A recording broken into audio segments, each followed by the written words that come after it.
आदरणीय चंपा सोरेन जी को समर्थन करता है और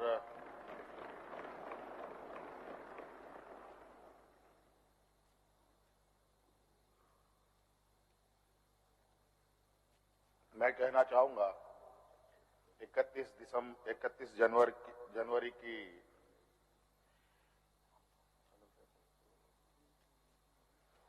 जो काली रात, काला अध्याय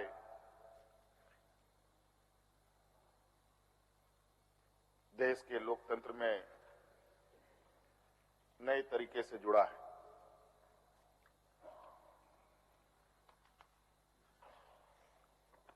इकतीस तारीख रात को देश में पहली बार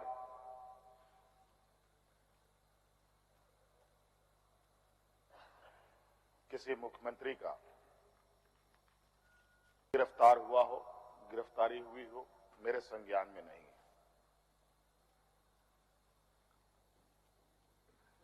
ये मुझे लगता है ये पहला घटना है और मुझे लगता है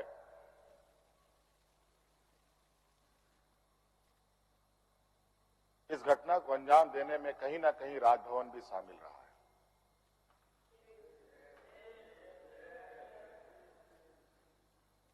और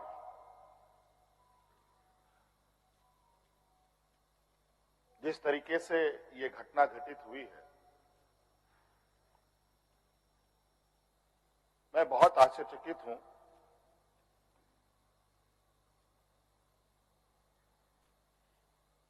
इसलिए कि मैं एक आदिवासी वर्ग से आता हूं।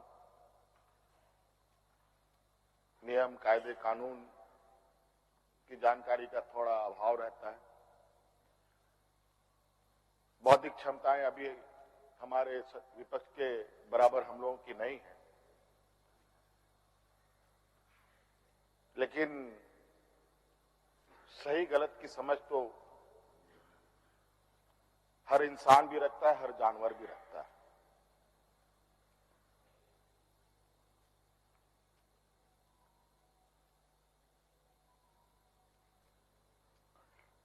अध्यक्ष महोदय, बड़ी सुनियोजित तरीके से, बड़े लंबे समय से 2022 से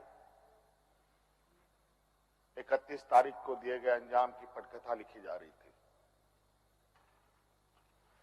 बड़े तरीके से उस पकवान को बहुत धीमी आंच में पकाया जा रहा था, लेकिन ये इनकी जो पकवान है ये पकने को तैयार नहीं थे। लेकिन किन प्रकार इन्होंने इस आधे अधूरे पकवान को अपने लिए परोसा और बड़ी सुनियोजित तरीके से मुझे अपनी गिरफ्त में लिया है।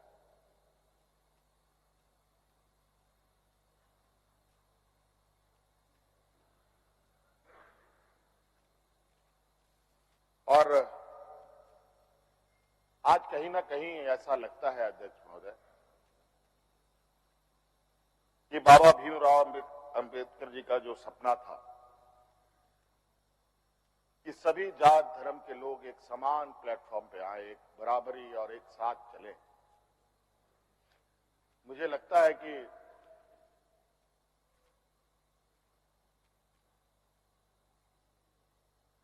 जिस तरीके से बाबा भीमराव अंबेडकर जी को भी अपना समाज छोड़कर बौद्ध धर्म अपनाना पड़ा, ऐसे ही आदिवासी दलितों के साथ भी आने वाला भविष्य में करने की तैयारी हो रही है।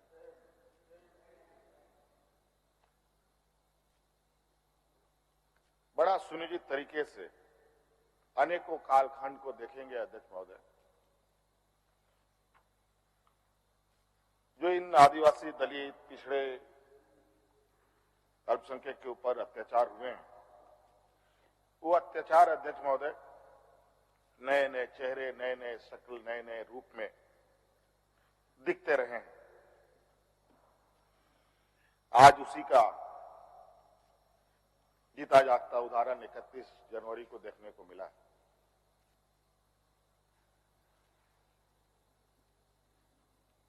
और आज कहीं ना कहीं इन वर्गों के प्रति जो हमारे सत्ता पक्ष की घृणाएं हैं, ना जाने इनकी घृणाएं इतनी, इनको ताकत कहां से मिलती है, ये हमारे समझ से परे है।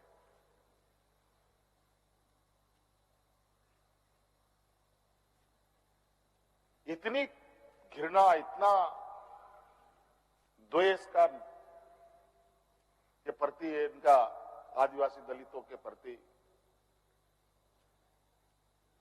कि आपको इससे अंदाजा होगा कि इन्हीं के पाले हुए तंत्र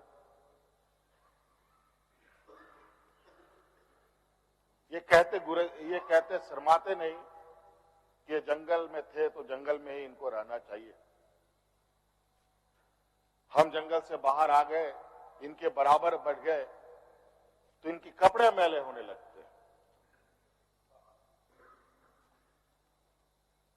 ये हमें अछूत दिखते हैं।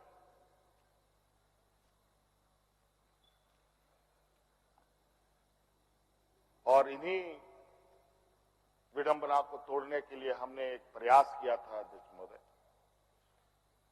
क्योंकि झारखंड आदिवासी दलित पिछड़ा राज्य है, इन समूह को आगे बढ़ने का, इनका मार्ग प्रशस्त करने में हमने कोई कमी नहीं छोड़ी। इनका बस चले तो हम अभी भी जंगल में जाकर के वही 50-100 साल पुरानी जिंदगी में जिए। और मुझे इसका आभास था अध्यक्ष महोदय, जो इनके अंदर छुपी कुंठा है वो आए दिन ये बयां करती थी, इनके आचरणों से, इनके बयानों से।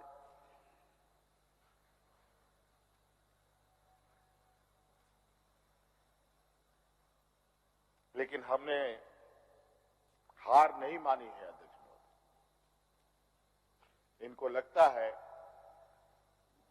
कि मुझे जेल के सलाखों के अंदर डालकर ये अपने मंसूबे में सफल हो जाएंगे। ये झारखंड है अध्यक्ष महोदय,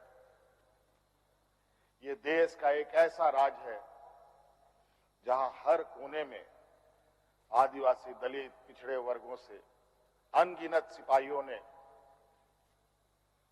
अपनी कुर्बानी देकर यहां के आदिवासी दलितों की जान बचाई। देश आजादी के सपने भी ये लोग नहीं देखते थे अध्यक्ष महोदय, तब से झारखंड के आदिवासी अपनी हक अधिकार की लड़ाई लड़ रहे। ये तो बहुत बाद में आए, लेकिन बौद्धिक संपन्नता, आर्थिक संपन्नता, आज तक इन लोगों ने देश का गांधी टोपी नहीं पहना अध्यक्ष महोदय।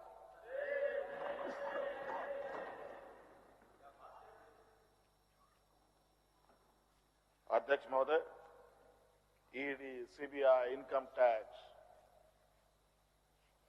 जिनको देश के विशेष और काफी संवेदनशील व्यवस्थाएं कही जाती है, जहां करोड़ों रुपया, 12 लाख 14 लाख करोड़ रुपया डकार कर इनके सहयोगी विदेश में जाके बैठे हैं, उनका एक बाल बाका करने का औकात इनके पास नहीं है। इनके पास औकात है देश के आदिवासी दलित पिछड़े के ऊपर, और बेगुनाह लोगों पर, और उसमें भी गुनाह किया हो तब की बात तो अलग है, बेगुनाहों पर अत्याचार कर। आज मुझे किस लिए अरेस्ट किया गया अध्यक्ष महोदय? 8.5 एकड़ जमीन के घोटाले पर। अगर है हिम्मत सदन में तो कागज पटक कर दिखाए कि 8.5 एकड़ का जमीन हेमंत सोरेन के नाम पर है। अगर होगा मैं उस दिन से राजनीति से इस्तीफा दे दूंगा। अध्यक्ष महोदय, जब राजनीतिक रूप से ये नहीं सकते हैं तो ऐसे ही बैकडोर से हमला करते हैं, पीठ पर हमला करते हैं। अध्यक्ष महोदय, मैं आंसू नहीं बहाऊं, आंसू वक्त के लिए रखूंगा। आप लोगों के लिए आंसू का कोई मतलब नहीं। आदिवासी दलितों का, पिछड़ों का, आदिवासी के आंसुओं का कोई मोल नहीं। वक्त आने पर हम इनके एक एक सवालों का जवाब और एक एक इनके षड्यंत्र का जवाब वक्त आने पर बड़ी माकूल तरीके से दिया जाएगा। एक्चुअली दुर्भाग्य है अध्यक्ष महोदय इस राज्य का, तथाकथित हमारे राज्य के ही कुछ लोग जो ऐसे सामंती विचार वाले के चरणों में जाकर के झुककर उनकी सेवा और पूजा अर्चना में लगे। नहीं तो इस राज्य की इतनी दुर्दशा नहीं होती अध्यक्ष। राज अलग हुए 23 साल हो रहे हैं, 24 साल हो गए अध्यक्ष महोदय। किसने सबसे अधिक राज किया इस राज्य में? ये मुझे बोलने का जरूरत नहीं है, किसी को बताने की भी जरूरत नहीं। सब अपने गिरेबान में देखें, सबको पता चलेगा कौन कहां बैठा, किसने क्या काम किया। घोटाले इनको 2024 से ही नजर आ रहे हैं,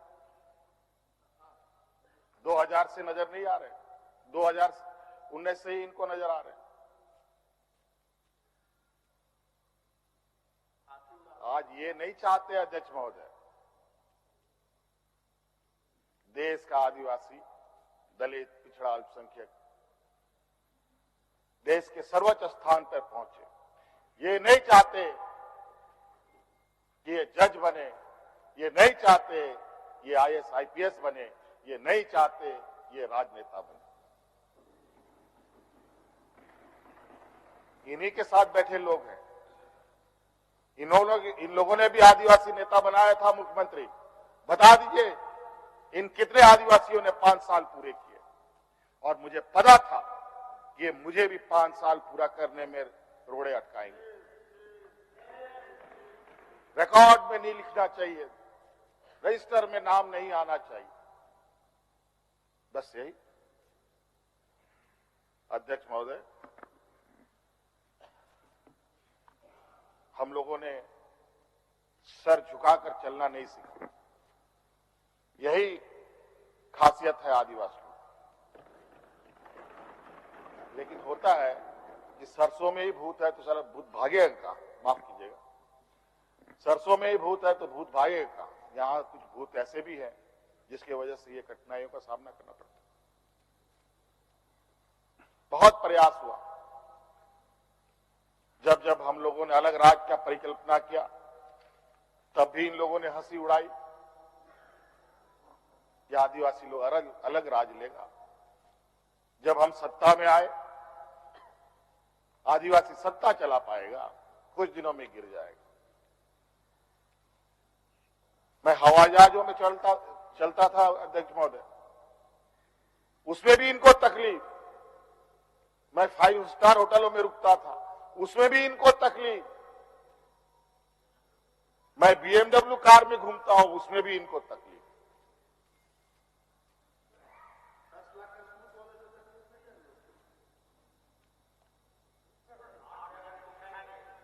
क्या कहावत है कि हम करें तो गुनाह, ये करें तो क्या,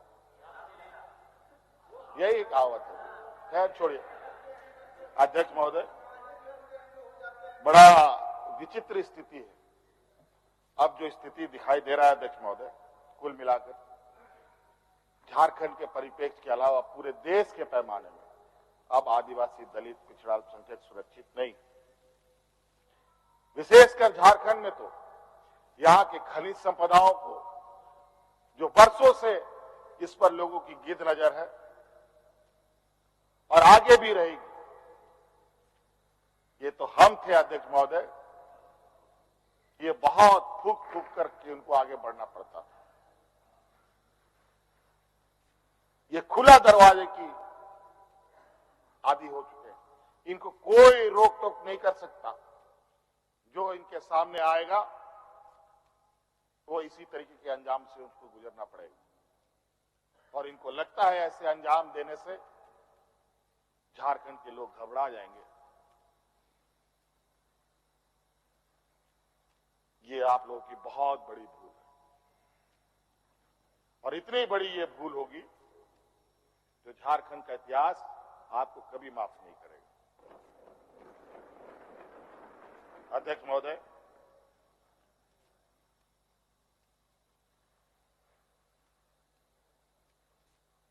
आज जो षड्यंत्र का पैमाना है वो इस कदर बड़े उसके जो दायरे बने हैं, कानून के अंदर रह करके गैर कानूनी काम करना कैसा हो, ये कर किसी से सीखना हो तो इन लोगों से सीखिए और इनके संस्थाओं से सीखिए। मैं तो कहता हूं, मैं फिर से कहता हूं कि आप लोग दस्तावेज लाइए सदन में, या आपने ईडी और सीबीआई को सपोर्ट कीजिए और कोर्ट में पेश करें। एक भी दस्तावेज अगर आप लोग निकाल के दिखा दे कि हमने 8.5 एकड़ जमीन हड़पी है, तो मैं उसी दिन राजनीति से संन्यास किया, झारखंड छोड़ के चला जाऊं। अब इनको नहीं मिला तो हमारे बीवी, बच्चों, परिवारजनों के खाता वही ढूंढने में लगे। ये पैसा कहां से आया, वो पैसा कहां से आया, ये आया, वो आया। अध्यक्ष महोदय, असमानताएं देखिए इसी सदन के अंदर। जो सरकार के द्वारा उपलब्ध कराए जा रहे ऋण, जो यहाँ के आदिवासी विधायकों को कितने वर्षों के लिए मिलता है और गैर आदिवासियों को कितने सालों के लिए मिलता है।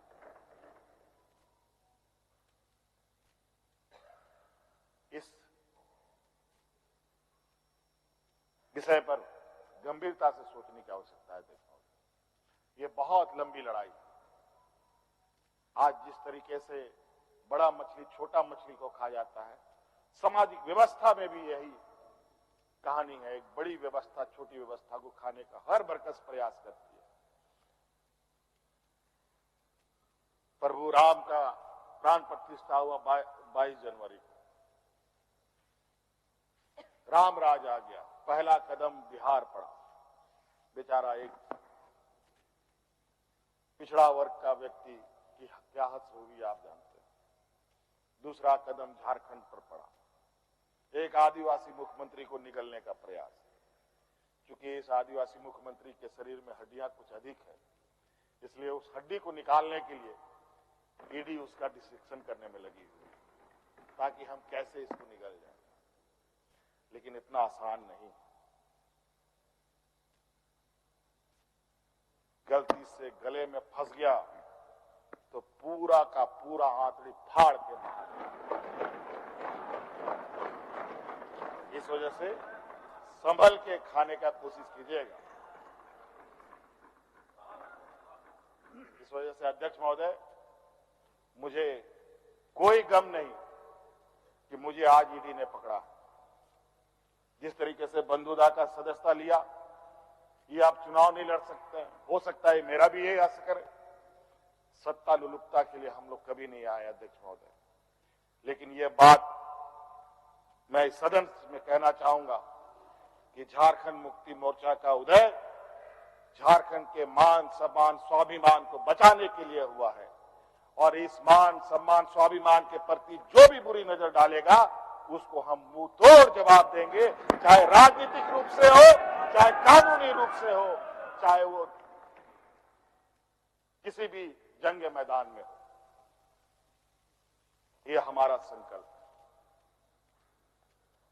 ना हम पीछे हटे हैं, ना हम लोगों ने पीठ दिखाई है अध्यक्ष महोदय। इसलिए अध्यक्ष महोदय, मुझे तो कोर्ट का आदेश है कि मीडिया के सामने या बाहर वक्तव्य नहीं देना है, तो हमने ईडी वाले से पूछा क्या सदन में भी बात नहीं रखनी है?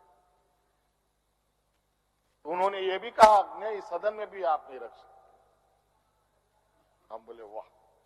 तो मैंने कहा कि आइए स्पीकर साहब के कैमरे में खड़े हो जाइए, बैठ जाइए, वहां से आदेश जारी कीजिए, फिर हम चुप हो जाएंगे। ये स्थिति है अध्यक्ष महोदय। अब उस दिन का इंतजार है।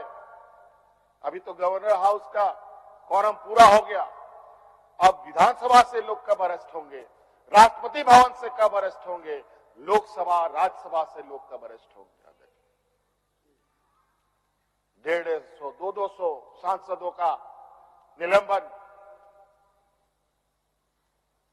क्या अध्यक्ष महोदय ये इतिहास के सुनहरे अक्षरों में लिखा जाएगा? अध्यक्ष महोदय, बड़ी विचित्र स्थिति देश में। और मैं ये कहना चाहूंगा अध्यक्ष महोदय, विशेषकर आदिवासी दलित पिछड़े भाइयों से, आप तैयार हो जाएं। अब शोषण की एक नई परिभाषा गढ़ने जा रही है। अगर अपने आप को आपने कमजोर किया तो आने वाली पीढ़ी कभी माफ नहीं करेगी। तो अध्यक्ष महोदय, राज्यपाल महोदय आए और 32 पेज का इन्होंने अभिभाषण पढ़ा। हम लोग लाख चिल्लाते रहे। अध्यक्ष महोदय, अभिभाषण पढ़ के क्या होगा जब देश में लोकतंत्र ही नहीं बचेगा? आज हर चीज पिछले दरवाजे से हो रहा है। अध्यक्ष महोदय, खैर इतना तो हम लोग बुद्धि ज्ञान है नहीं, लेकिन समय ऐसा भी नहीं है, समय से बड़ा बलवान धरती में कोई नहीं है। और वक्त फिर घूमेगा और फिर हम आपके सामने उपस्थित होंगे और इतनी मजबूती के साथ उपस्थित होंगे कि फिर जो षड्यंत्र कर रहे हैं वो षड्यंत्र आपके धरे के धरे रहे और इस देश के और अपने राज्य के आदिवासी दलित पिछड़ों के लिए जो संघर्ष करना होगा वो करते रहेंगे। धन्यवाद।